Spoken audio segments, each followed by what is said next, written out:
한 주간 동안 여러분 특별히 추석을 맞이해서 고향으로 내려가신 분도 있고 또 이곳에서 가족과 함께 보내신 분들도 계실 텐데 예로부터 더도 덜도 말고 한가위 같으라 했는데 올해는 이런 추석이라 이제 참 여러 가지 태풍이 지나가고 난 끝이라서 그래도 맞이하는 맑고 깨끗한 추석은 오랜만에 지금도 아직도 코로나가 계속되지만 그래도 마음속으로 참 좀 무거운 것을 내려놓고 추석을 맞이해서 감사를 드립니다. 이번 이 추석에 가족에게 복음을 전하는 그런 기회가 되었으면 좋겠습니다. 예수를 전하는 그런 시간이 주어지면 좋겠습니다. 이미 다 예수 그리스도를 믿고 한 가정에 온 집안에 예수 믿는 분들은 별반 어려움이 없겠습니다만 그렇지 않는 가정은 아마 여러 가지로 어려움이 있을 겁니다. 또 혹시 제사 문제로 마음 상한 분들 여러분 너무 제사 때문에 가슴 아파하지 마시기를 바랍니다. 간절히 기도하면 때가 참에 하나님께서 여러분의 가정 모두에게도 은혜를 베푸시고 지켜주실 줄 믿습니다. 교회사에 잘 알려진 요한 웨슬레라는 사람은 사실은 영국 국교의 아버지와 경건한 또 목사의 가정에 어머니 수잔나 사이에 태어났는데 무려 이 가정에 자녀가 19명 태어났어요. 사실 말이 그렇지 오늘날 19명 자녀 낳았다 하면 대상 받을 거예요. 19명 낳았는데 그 중에 성인으로 자라는 것은 이 웨슬레 전기를 보면 6명밖에 자라지 못해요. 어른이 된 사람, 그러니까 거의 영아로 사망을 했다는 거죠. 그 시대만 하더라도 영국 같은 선진국도 그랬습니다. 그런데 이제 요한 웨슬레는 사실 1703년부터 1791년까지 살았으니까 88세, 그 당시에 88세로 대단히 장수한 분이에요. 17살 때는 옥스퍼드 대학을 입학했고 그 가정은 굉장히 경건한 가정이며 또 정말 대단한 믿음의 가정이었어요. 목회자의 가정이었으니까요. 그는 본인이 하나님과 굉장히 가깝다고 생각했고 스스로는 하나님을 잘 믿는 사람으로 늘 경건한 가정과 경건한 삶을 살았던 사람입니다. 그런데 미국에 이제 선교하러 갔다가 대서양을 건너오는데 갑자기 풍랑을 만납니다. 이 풍랑을 만나서 모두가 두려워하고 벌벌 떨고 이제 배가 이제 난파선이 돼서 배가 침몰하면 다 죽는다고 겁내고 두려워하는데 한쪽 구석에 자기들이 아주 우습게 알고 이상한 사람인 줄 알았던 당시의 모라비안 교도들이 모여서 큰 난파선 직전에 있는 그 무서운 지금 그 풍랑치는 바다에서 박수치며 찬양하며 기도하는 모습을 보고 굉장히 충격을 받습니다. 이건 뭐가 내가 잘못됐는가? 저 사람들은 저런 위험한 시기 저렇게 어려운 가운데도 하나님을 찬양하고 하나님께 기도하고 하나님께 막 영광을 돌리는데 나는 지금 죽을까 두려워하고 벌벌 떠는 나는 누구인가를 생각하게 되었어요. 이것이 계기가 되어서 그는 1738년 5월 24일 런던 올드스게이트 거리에 있는 모라비안 집회에 참석했다가 바로 종교개혁자 루터의 로마서 주석 오늘 이 서문을 읽다가 마음속에 변화가 일어났습니다. 그 서문에 읽은 이 하나님의 말씀이 그의 마음을 뜨겁게 했고 그야말로 성령의 역사로 그는 구원의 확신을 받았습니다. 마음으로 믿어 의에 이르고 입으로 시인하여 구원에 이르느니라. 네 마음에 믿으면 구원을 받으리니 마음으로 믿어 의에 이르고 입으로 너가 시인하여 구원을 받는다는 놀라운 성령의 음성을 듣게 되고 가슴이 뜨거워지게 되고 회심하여 그는 이제 영국의 복음주의 운동에 큰 획을 긋게 되고 나중에는 결국 이것이 감리교의 창시자가 되는 세계는 나의 교구라고 놀라운 역사로 큰 역사를 이루었던 바로 요한 웨슬리의 이야기입니다. 구원은요, 입으로 시인하는 거예요. 여러분들이 진짜 구원을 받은 것이 맞다면 누가 물어올 때 당신은 지금 죽어도 천국을 갑니까? 당신은 구원을 받았습니까? 했을 때 분명하게 대답합니다. 나는 구원받은 하나님의 백성이라고.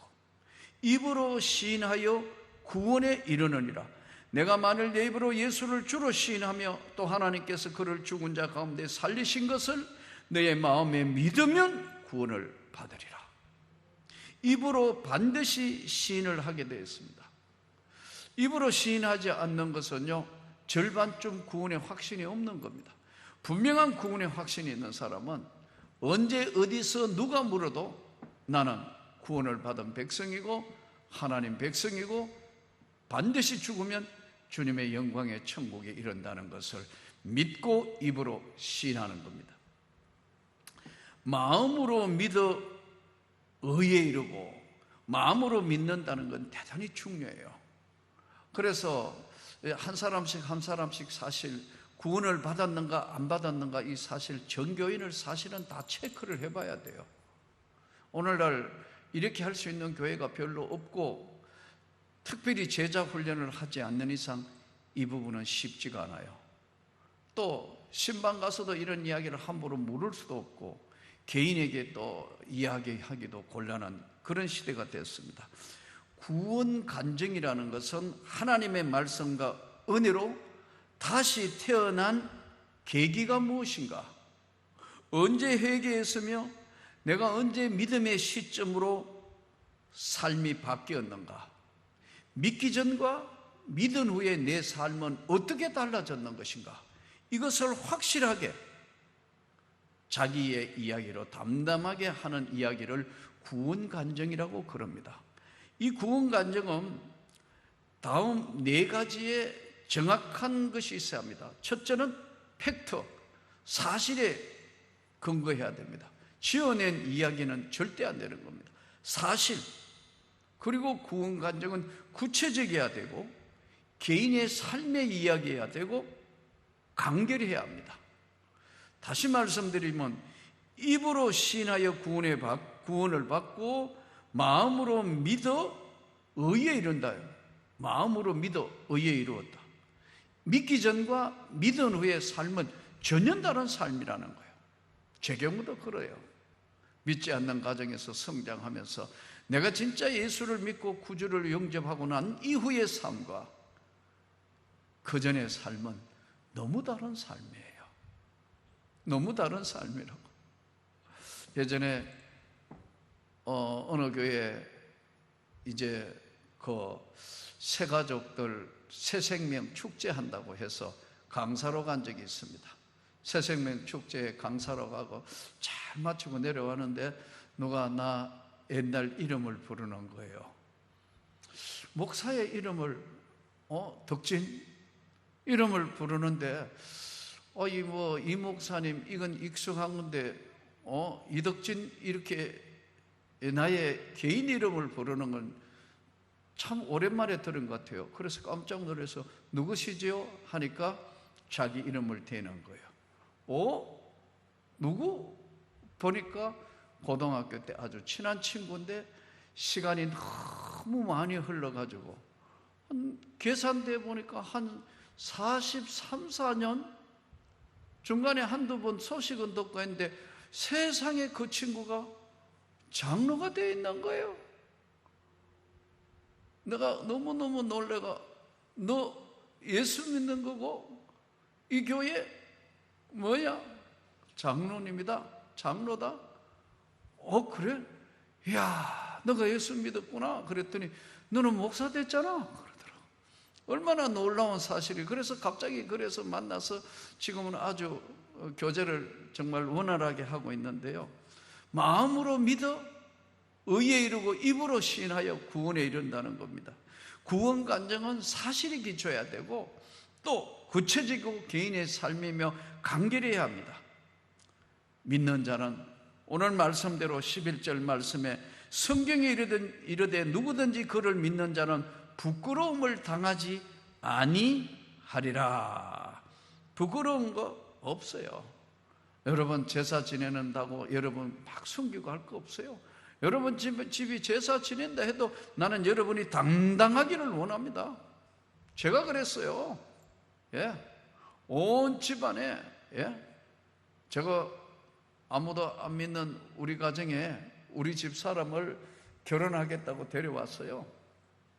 데려왔더니 첫 번째 명절에 아버지, 어머니, 고모님, 온 집안 형들 다 해가 이제 우리 집사람 보고 절하라는 거예요. 조상님께 절하라는 거예요. 내가 온 집안과 맞섰습니다. 하지마. 절대 하지마. 만일에 당신이 여기서 절하면 나 같이 안 살아. 내가 강력한 방어를 했어요. 온 집안이 한순간 긴장되어 있었는데 어머니가 눈치가 빨라서 됐어. 이 가정은 다 예수 믿는 가정이었었는데 됐어. 한 번만에 면제됐어요. 다시는 제사에 안 나서도 돼요. 우리 집사님이 오늘까지 내가 점수 몇 개 딴 것 중에는 그것도 하나에 들어가요. 그때 청청 시숙들 있고 시아버지, 시어머니, 고모, 왕고모까지 다 있는데 절대 안 된다. 내가 5째거든요.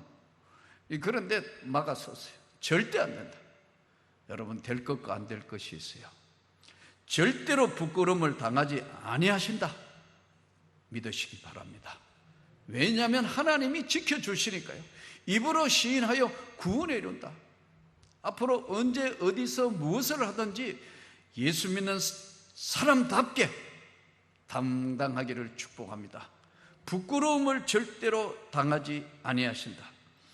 왜냐하면 유대인이나 헬라인이나 차별이 없음이라 한 분이신 주께서 모든 사람의 주가 되사 그를 부르는 모든 사람에게 부여하시다. 그를 부르는 모든 사람들에게 다 부여하게 하신다. 여러분 믿어야 돼요. 하나님은 우리를 멸시하지 않으시고 하나님은 우리를 차별하지 않으셔요. 차별이 없으신 하나님. 하나님은 누구든지 예수 믿는 사람들을 부여하게 하기를 원하세요. 차별이 없으시고 주님을 부르는 모든 사람을 부여하게 하신다. 누구든지 주의 이름을 부르는 자는 구원을 받으리라. 차별하시지 않는다. 누구든지 진짜 예수를 믿는 사람 누구든지 주의 이름을 부르는 자는 구원을 받을 것이다. 이번에도 음식점에 가서 앉아 있으면서 보니 사람들이 여러 명 있는데 이거 기도를 하고 먹어야 되나 안 해야도 먹어야 되나 나하고 같이 밥 먹는 사람이 눈치를 보더라고요. 제가 그랬어요. 내가 기도하겠다고 하나님 아버지 간절히 기도했어요. 그랬더니 그 음식점 주인이 권사님이에요. 쪼르륵 쫓아왔어요. 폼이 보니까 목사 폼인 게 목사님이세요? 예, 교회 목사입니다. 그러니까 같이 음식점에 음식 먹는 사람들이 쫙 보더라고요. 좀 귀한 한식점인데 그러시구만요. 여기 목사님들 많이 오시는데요. 뭐 필요한 거 없으세요? 뭐 필요 없습니다. 그때부터 서비스가 얼마나 잘 나오는지. 예? 그런데 제일 많이 나온 게 김치 국물이에요. 김치 국물을 3번이나 먹었어요. 근데 맛있더라고요. 여러분 우리가 무엇을 하든지 저는 당당하기를 원합니다. 숨기면 안 돼요. 예수로 인하여 절대로 부끄러움을 당하지 아니하리라. 그런데 우리가 여기서 가장 중요하게 생각하는 것은요, 예수 그리스도의 이름을, 누구든지 주의 이름을 부르는 자는 구원을 받을 것이라고 말씀합니다. 하나님은 언제나 어려울 때 우리에게 은혜를 베푸십니다. 이번에 제가 흰남노 태풍 올 때 어느 교회에 초청을 받아서 집회를 하러 갔는데 비도 오고 바람도 불고 태풍이 왔으니까요. 근데 그 다음날 월요일 날 되니까 조금 잦아들더라고요. 숙소에 가만히 있다가 보니까 이거 내가 촌놈이 돼서 그런지 국수가 먹고 싶어 죽겠는 거예요. 호텔 음식이 그냥 싫어지는 거예요. 거기서 그냥 카드 해가 먹으면 다 되게 돼 있는데 그냥 또 저거 하는 건데, 이야, 그래서 국수가 먹고 싶어서 호텔 로비에 가가지고 그랬어요. 여기 국수 잘하는 맛집 있으면 좀 가르쳐 달라 하니까 찾더니요, 자동차로는 한 7, 8분, 걸어서는 한 20분 이상 걸어야 됩니다 하더라고. 그래요? 그러면 택시를 하나 불러주시오 해서 카카오 택시가 왔어요. 세상에, 국수 먹으려고 이제 비가 잠깐 그쳤길래 카카오 택시 타고 갔어요. 유명 맛집이라고 갔는데 분식집이에요. 세상에, 분식집이야. 그렇다고 이거 이러냐 할 수도 없고 가서 이제 내려가지고 먹었어요. 멸치로 해서 만든 국수인데 아주 맛있어요. 맛있게 이제 먹고 얼마냐 하니까요, 국수값이 7,000원이에요. 진짜 맛있게. 호텔 뷔페 비싼 거 먹는 것보다 훨씬 속도 편하고 좋아요. 그래서 이제 나왔는데 태풍 지나가는 때라 비가 오기 시작하는데 꼼짝을 못 하겠네요. 그렇다고 계속 밥도 안 먹어놓고 자기 자리에 앉아 있을 수도 없고, 밖에 나가 보니까 비바람이 옆으로 치고 앞으로 치고, 야, 이거 어떻게 할 수가 없어요. 아까는 호텔에서 카카오톡으로 불렀지만 지금 나는 어떻게 할 수가 없네요. 지나가는 택시 종이 쪽지 하나 머리에 대고 여기 이거 세우가 해도 다 빈 차 예약이더라고. 이거 어떻게 할 수가 없구나. 그래서 고민하고 있는데 참 고마워요. 이제 분식집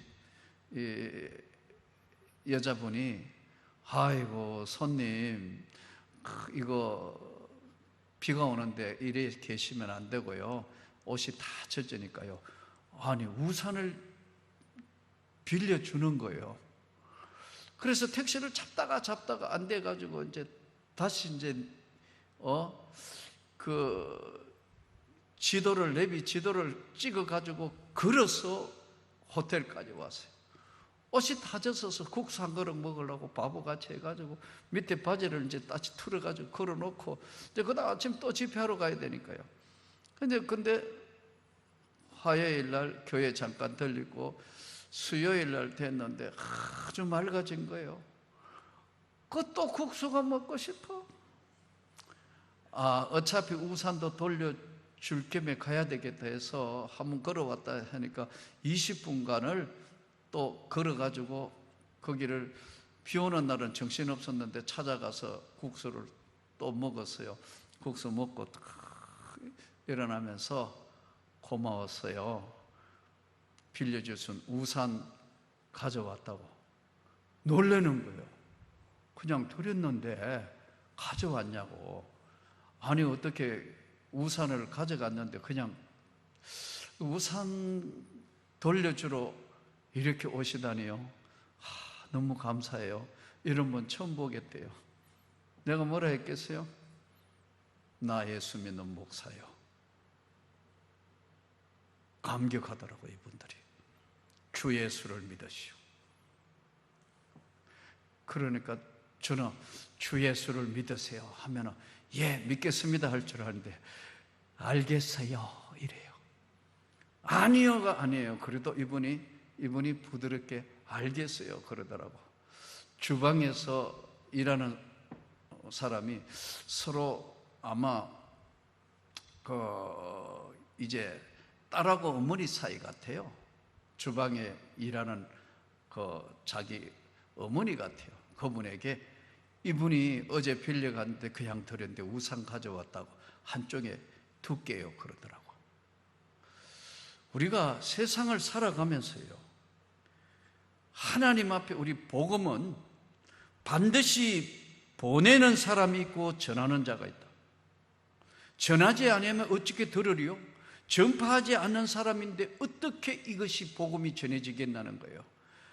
복음을 전하는 자, 좋은 소식을 전하며 평안을 공포하며 복된 소식을 가져오며 구원을 공포하며 시온을 향하여 이르기를 내 하나님이 통치하신다 하는 자의 산을 넘는 발이 어찌 그리 아름다운고, 보내심을 받지 아니하였다면 어찌 전파하리요? 기록된 바 아름답도다. 좋은 소식을 전한 자들의 발이여 함과 같으니라. 우리는 세상 살아가면서요, 우리가 똑같은 사람은 하나도 없어요. 그러나 때를 얻든지 못 얻든지 오늘 영생 구원의 세계로 초대하는 것은 분명한 당당한 예수 믿는다는 것을 여러분들이 다른 사람에게 무례히 해서는 안 되겠고, 정말 감동적으로 예수를 전하는 사람이 되어야 합니다. 이것이 삶의 전도예요. 이것이 은혜의 세계, 영생의 세계로 예수를 전가할 때 그들에게 돌아오게 합니다. 우리 집에는 가끔 TV 보는 취향이 서로 다 달라요. 우리 아들은 나 혼자 산다, 백종원 골목식당 이런 거, 고독한 미식가 이런 거 계속 틀려고 그래요. 우리 집 사람은 취향이 미운 오리 새끼, 다큐멘터리 이런 거 좋아해요. 저는요, 이만갑하고 자연인을 좋아해요. 그러다가 보니까 TV만 앉으면 긴장감이 감돌아요. 아버지 오면 딴 거 보다가 이만갑 아니면 자연인 털고 던져놓고 우리 아들은 방으로 들어가 버려요. 우리 집 사람은 미운 오리 새끼 보다가도 내가 나타나면 이러고 다시 이만갑이나 자연인 털어놓고 들어가요. 그때마다 참 많은 생각을 해요. 아, 내가 좀 양보할 걸 잘못했구나. 그래서 어느 날부터 바꾸기로 했어요. 그래, 뭐라고 어떤 걸 하더라도 난 이제 간섭하지 않고 저들이 보는 건 다 볼 때까지 기다려준다. 어느 날부터는 TV 보는 매너가 전부 서로 달라졌어요. 사랑하는 성도 여러분, 우리가 사는 인간의 내면 세계는 열면 다 복잡합니다. 불안감, 실망감, 절망감, 압박감, 불편함감.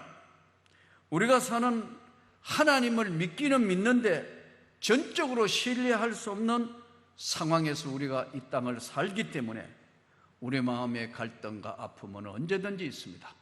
그러나 분명히 확실하게 오늘 할 것은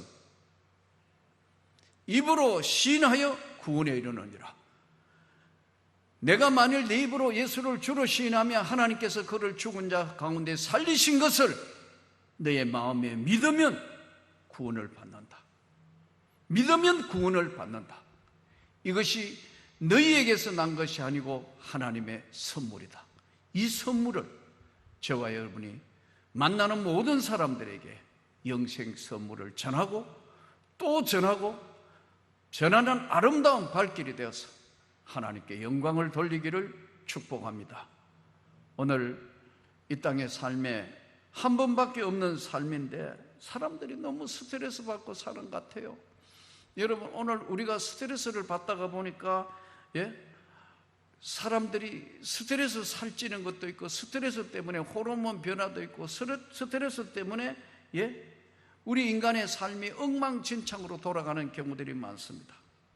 그러나 한 가지 확실한 것은 우리가 예수의 복음을 받은 자로서 마음으로 믿어 의에 이르고 입으로 시인하여 구원에 이르는 구원받은 자답게 당당하고 확실하게 하나님의 영광을 위하여 살아드리는 귀한 삶이 되기를 주 예수 이름으로 축복합니다.